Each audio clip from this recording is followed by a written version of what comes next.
আরজিকর কাণ্ডে দোষীর কঠোর শাস্তির দাবিতে মিছিল সিপিআইএমের।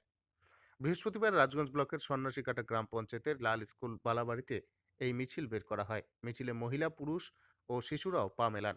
উল্লেখ্য, আরজিকর হাসপাতালের চিকিৎসককে ধর্ষণ ও খুনের ঘটনায় উত্তাল গোটা রাজ্য।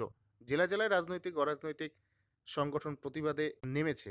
বৃহস্পতিবার সিপিএমের রাজগঞ্জ এরিয়া কমিটির পক্ষ থেকে রাজগঞ্জের বালাবাড়িতে প্রতিবাদ মিছিল করা হয়। সন্ন্যাসীকাটার বালাবাড়ি পর্যন্ত এই প্রতিবাদ মিছিল হয়। এদিন দোষীদের কঠোর শাস্তির দাবি জানান সিপিএমের কর্মী সমর্থকেরা।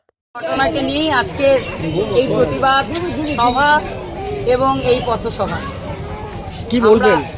আমরা 9 তারিখ আগস্ট মাসের 9 তারিখে একটা নির্মম নৃশংস ঘটনা ঘটে বিখ্যাত হাসপাতাল আরজি করে। আমরা দেখলাম যে সমস্ত স্তরের মানুষ প্রতিবাদে নেমেছে, কিন্তু দুঃখের বিষয় এতটা দিন পেরিয়ে যাওয়ার পরও এখনও কিন্তু কে আসল অপরাধী সেটা ধরা পড়ল না। শুধুমাত্র দুই শাসক দল, কেন্দ্রীয় সরকার এবং রাজ্য সরকারের মধ্যে একটা বোঝাপড়া এবং অপরাধীদের আড়াল করার যে প্রবণতা 2011 সাল থেকে শুরু হয়েছে, আজকের সময় দাঁড়িয়েও আমরা দেখতে পাচ্ছি এই প্রবণতা কাজ করছে, যার কারণে আজও অপরাধী ধরা পড়ল না। এই কারণে যতদিন অপরাধী ধরা পড়বে না, আমাদের সারা পশ্চিমবঙ্গ জুড়েই এই প্রতিবাদ মিছিল, এই বিক্ষোভ মিছিল আমরা চাইছি যে অপরাধী ধরা পড়ুক, যে মেয়েটি মারা গেছে তার যাতে সুবিচার হয়, এই দাবিতেই আজকে আমাদের এই মিছিল ও এই পথসভা। আপনার পরিচয়? আমার পরিচয়, আমার নাম হচ্ছে রীনা সরকার। আমি সারা ভারত গণতান্ত্রিক মহিলা শিল্পী জলপাইগুড়ি জেলা কমিটির সম্পাদিকা।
তাই তো বলি আপোষ না সংগ্রাম, সংগ্রাম সংগ্রাম সংগ্রাম আপোষ না সংগ্রাম, সংগ্রাম আপোষ না সংগ্রাম, সংগ্রাম সংগ্রাম ক্ষুদিরামের এই বাংলায় ধর্ষকদের ঠাঁই নাই।